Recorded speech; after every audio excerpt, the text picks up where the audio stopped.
Sejumlah nagari di sekitar Gunung Merapi, Sumatera Barat diterjang banjir lahar dingin pada Jumat 5 April 2023 sore.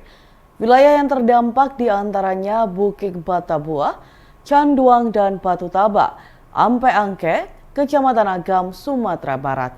Peristiwa datangnya banjir lahar dingin ini direkam oleh warga melalui video amatir yang kemudian viral di media sosial.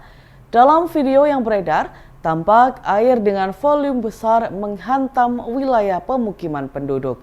Tampak dalam video, kontur jalan yang dilalui banjir lahar dingin Merapi tersebut menurun.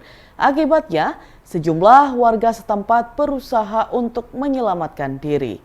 Meski begitu, ada juga beberapa warga yang bertahan di lantai 2 sembari memantau banjir lahar dingin. Tampak pula beberapa kendaraan roda 4 ataupun roda 2 milik warga yang tidak sempat diselamatkan ikut diterjang banjir. Juru bicara BPBD Sumbar, Ilham Wahab, dalam keterangannya membenarkan adanya peristiwa banjir lahar dingin yang terjadi di 2 titik tersebut. Menurut Ilham, sejauh ini belum ada laporan mengenai korban jiwa. Terkait dengan banjir lahar dingin ini, tim BPBD Agam telah turun ke lokasi untuk mengantisipasi jika terjadi hal-hal yang tidak diinginkan. Menteri Keuangan Sri Mulyani mengungkap sumber dana yang digunakan Presiden Jokowi untuk bagi-bagi bansos di daerah-daerah.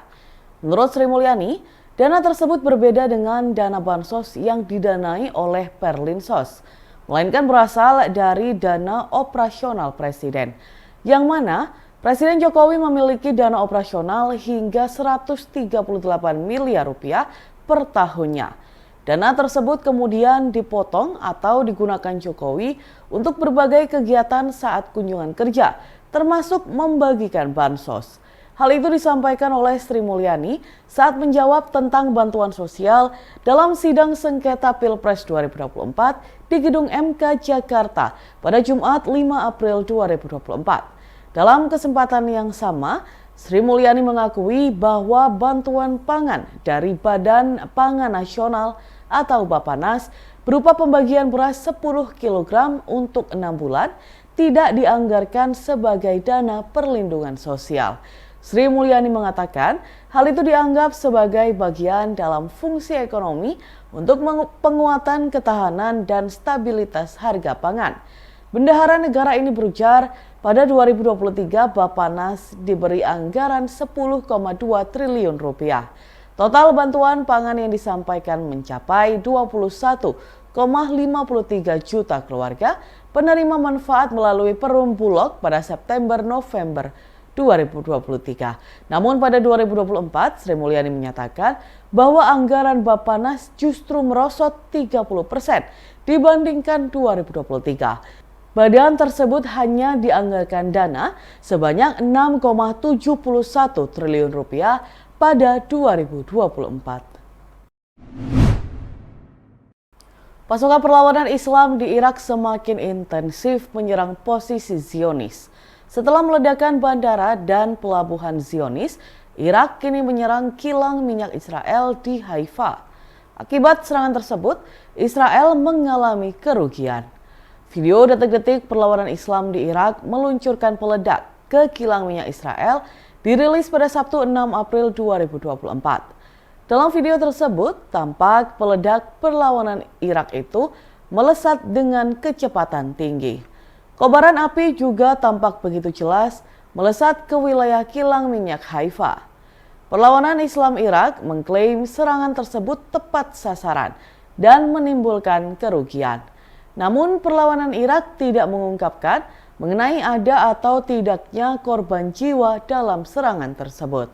Diketahui dalam beberapa waktu belakang, perlawanan Irak semakin gencar menyerang posisi Zionis. Bahkan minggu ini, perlawanan Irak juga mengaku meledakkan bandara dan pelabuhan Zionis. Perlawanan Irak mengklaim serangan tersebut sebagai respon atas kekejaman Zionis terhadap warga Gaza.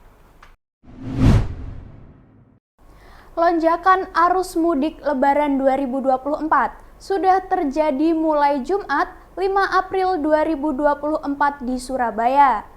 Tidak hanya jalan raya di Surabaya saja yang macet hingga malam, gerbang tol Waru Juanda di Menanggal juga macet, bahkan terjadi antrian hingga pukul 20 waktu Indonesia bagian Barat. Tol milik swasta PT Citra Marga Tama Surabaya atau CMS ini membentang sekitar 12 km yang menghubungkan langsung pintu gerbang Bandara Juanda dan beberapa daerah di Surabaya Timur. Pada H-5 kemarin, lonjakan kendaraan di ruas jalan tol tengah kota itu terlihat naik sangat signifikan. Pantauan dari Tribun Networks di lokasi, antrian yang memanjang hingga lebih dari 500 meter tersebut hampir semua didominasi kendaraan pribadi. Untuk mengurangi antrian, petugas dengan mobil tapping kartu tol menghampiri pengendara agar tidak menumpuk saat tapping kartu tol dan bisa lebih cepat. Sejumlah kendaraan plat B juga sudah tampak di ruas tol tersebut. Manajer operasional Tol Waru Juanda, Arif Fatoni mengaku bahwa sejak Jumat pagi sudah ada tanda-tanda akan terjadi lonjakan kendaraan, sehingga petugas pun dikerahkan untuk mengarahkan arus. Puncak lonjakan kendaraan terjadi mulai pukul 16 hingga pukul 19 waktu Indonesia bagian Barat. Arif menyebut, total kendaraan yang melintas Tol Waru Juanda pada puncak mudik kali ini minimal bisa menyentuh 77.000 kendaraan. Selain pada H-2 nanti, hari Jumat, Sabtu, Minggu ini diprediksi akan terus terjadi lonjakan kendaraan di setiap ruas jalan jalur mudik. Tol Waru Juanda adalah ruas jalan yang dimanfaatkan warga untuk meninggalkan Surabaya yang terhubung dengan ruas tol lain. Selain itu, Arif juga mengimbau para pengendara untuk memastikan kecukupan saldo dan kelayakan kendaraan hingga keamanan ban. Dan Tribuners, untuk informasi lebih lanjut, berikut laporan rekan kami di lapangan, Faik Nur Aini. Tribuners, kita wawancara dengan Bapak Arif Fatoni, manajer operasional Tol Waru Juanda atau CMS ya, Citra Marga Tama Surabaya. Citra Marga Tama Surabaya, Pak Arif Fatoni. Baik Pak Arif Fatoni, ini kita melihat arus kendaraan begini padat Pak Arif ya? Ya.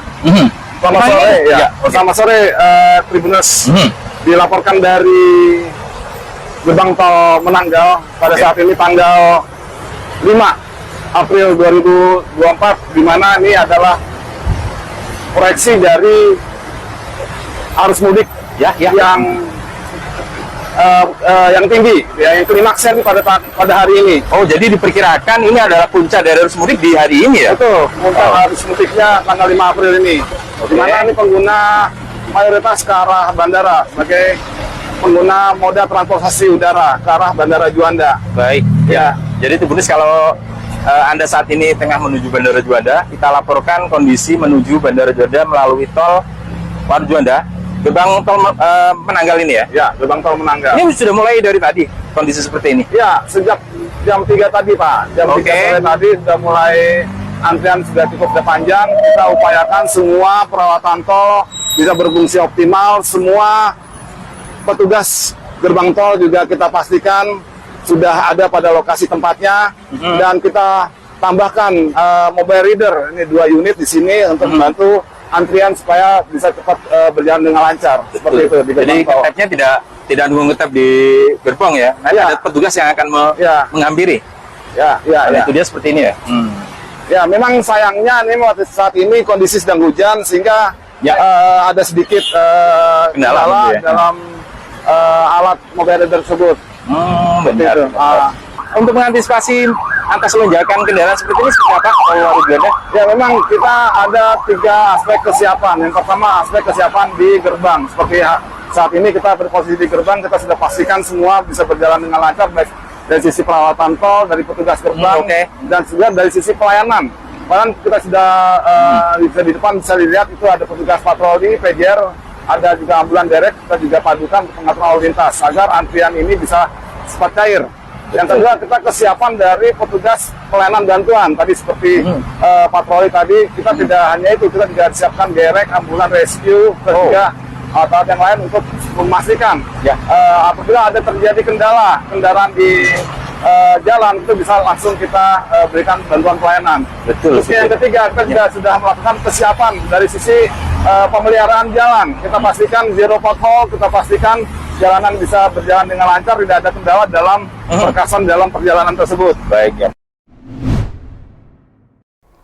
Pos pelayanan Polres Gresik yang berdiri di area Masjid Kiai Haji Ahmad Dahlan kawasan Bunder Gresik mengusung tema Wali Songo dengan memberikan edukasi kepada para pemudik yang mampir di pos pelayanan tersebut. Bangunan pos itu terlihat ikonik sehingga membuat setiap pengendara yang melintas pasti menoleh karena ada gapura patung Nagagiri di pintu masuk. Memasuki ruangan di lantai 1, terdapat banyak foto dan sejarah para wali yang tergabung di Wali Songo. Kasat Lantas Polres Gresik, AKP Dery Fradeska menjelaskan, selain untuk memberikan edukasi dengan ditampilkannya sejarah, alasan lain mengusung tema Wali Songo tersebut dikarenakan Gresik dikenal sebagai kota santri. Di pos ini juga ada ruangan pemeriksaan gratis, ruang bermain anak lengkap dengan area mandi bola, serta pendingin ruangan yang membuat suasana pos pelayanan cukup dingin. Di lantai 2 terdapat kursi pijat bagi pemudik, serta pijat tradisional pun juga disiapkan. Dery mengungkapkan, di pos ini terdapat layanan kesehatan gratis, layanan kesehatan tradisional akupuntur, totok wajah, bekam, hidroterapi pijat, dan disediakan ruang ibu menyusui, serta banyak stand untuk swafoto juga. Pos pelayanan ini berdiri di salah satu titik pusat kepadatan arus kendaraan Kota Pudak di kawasan Simpang 3 Bundar, Kecamatan Cerme, khususnya bagi masyarakat yang hendak mudik menuju arah Lamongan, Tuban, Bojonegoro hingga wilayah lainnya. Masyarakat pun bisa memanfaatkan posko tersebut untuk mendapatkan berbagai fasilitas dan informasi, mulai dari ruang istirahat, layanan kesehatan, servis kendaraan secara gratis, hingga ada takjil gratis setiap sore. Bagi pengendara yang merasa lelah, bisa mendapatkan layanan pijat tradisional agar kembali bugar saat melanjutkan perjalanan. Dan Tribuners, berikut kita simak bersama wawancara dari Kasat Lantas Polres Gresik, AKP Dery Fradeska. Sendiri ini kita mengambil tema Wali Songo atau 9 wali. Ingat Gresik ini terkenal sebagai kota santri, jadi kita mengambil tema itu. Namun kita campur adukan dengan kontemporer modern. Jadi di posisian ini bisa kita lihat di sini ada, bisa dibaca. Ini ada sejarah-sejarah Sunan yang ada di Pulau Jawa. Jadi silakan kepada masyarakat yang ingin memberikan edukasi kepada putra-putrinya terkait dengan Sunan atau Wali Songo yang ada di Pulau Jawa, silakan bisa datang ke pos layanan operasi ketupat di Polres Gresik, yaitu yang terletak di depan Masjid Ahmad Dahlan di Bunder. Kita siapkan atau fasilitas yang tersedia di pos pelayanan ini, yang pertama ada pelayanan kesehatan gratis, kemudian ada pelayanan kesehatan tradisional. Nah ini yang harus dicoba ya. Pelayanan tradisional ini bisa meliputi akupuntur, totok wajah, bekam, dan hidroterapi, pijat, masas. Jadi kepada masyarakat yang ingin berkunjung di sini, kita juga menyiapkan ruang ibu menyusui, kemudian ruang bermain anak, dan juga banyak stand-stand untuk dilaksanakan foto, swafoto. Dan juga setiap sore akan kita siapkan untuk takjil gratis di posisian ini. Silakan kepada masyarakat yang ingin berbuka puasa mampir, lelah pada perjalanan jauh, silakan mampir di pos pelayanan untuk berbuka puasa terlebih dahulu. Satu lagi, ada layanan servis gratis di kendaraan yang mogok. Kita akan bergantian antara motor sama mobil. Tapi apabila ada masyarakat yang terkendala, ya Misalnya motornya mogok atau mobilnya mogok akan ditegur. Aktivitas mudik di Pelabuhan Ketapang Banyuwangi tidak hanya berisi tentang kapal, kendaraan, dan penumpang yang berlalu lalang. Di sudut dermaga, ada juga anak-anak remaja bertelanjang dada yang mengharap uang recehan dari para penumpang. Bocah yang usianya masih belasan tahun itu berteriak kepada para penumpang kapal yang siap berangkat menuju Bali. Sambil berenang bersama beberapa kawannya, bocah tersebut berharap para penumpang akan melempar uang ke laut untuk mereka. Benar saja, tak lama berselang, beberapa penumpang terlihat melempar uang koin ke arah laut. Para bocah pun dengan sigap berlomba mengejar uang tersebut sebelum koin tenggelam ke dasar laut.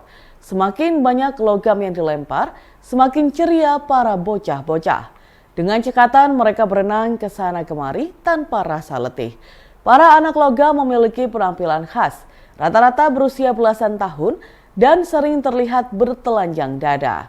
Kulit legam mereka tampak mengkilat terpapar panas matahari. Mereka mengenakan celana berkantong untuk menyimpan uang recehan.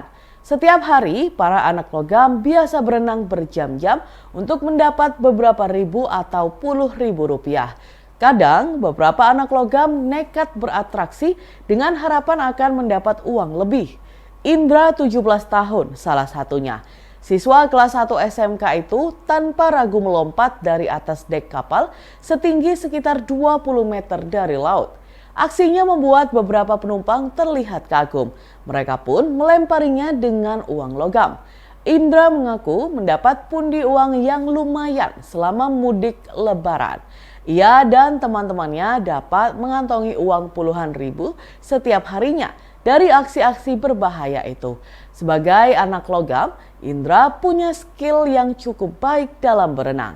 Tidak jarang, ia dan teman-temannya harus menyelam beberapa meter untuk mengejar uang logam yang dilempar para penumpang. Terkadang, ada saja uang logam yang tidak terkejar hingga tenggelam ke dasar laut di dermaga.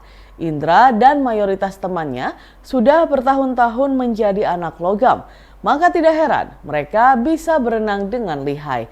Apa yang Indra dan anak logam lainnya lakukan memang terlihat menghibur. Namun sebenarnya aksi mereka cukup berbahaya. Sukma, salah satu warga Kecamatan Kalipuro yang biasa berkunjung ke Pelabuhan Ketapang mengatakan aksi anak logam sudah berlangsung puluhan tahun. Ia menjelaskan aksi para anak logam memang menjadi salah satu pertunjukan yang menghibur penumpang. Meski begitu, hal itu sangat berbahaya. Bahkan ia menjelaskan beberapa kali ada kasus anak logam yang meninggal karena terhisap mesin kapal dan kecelakaan lainnya.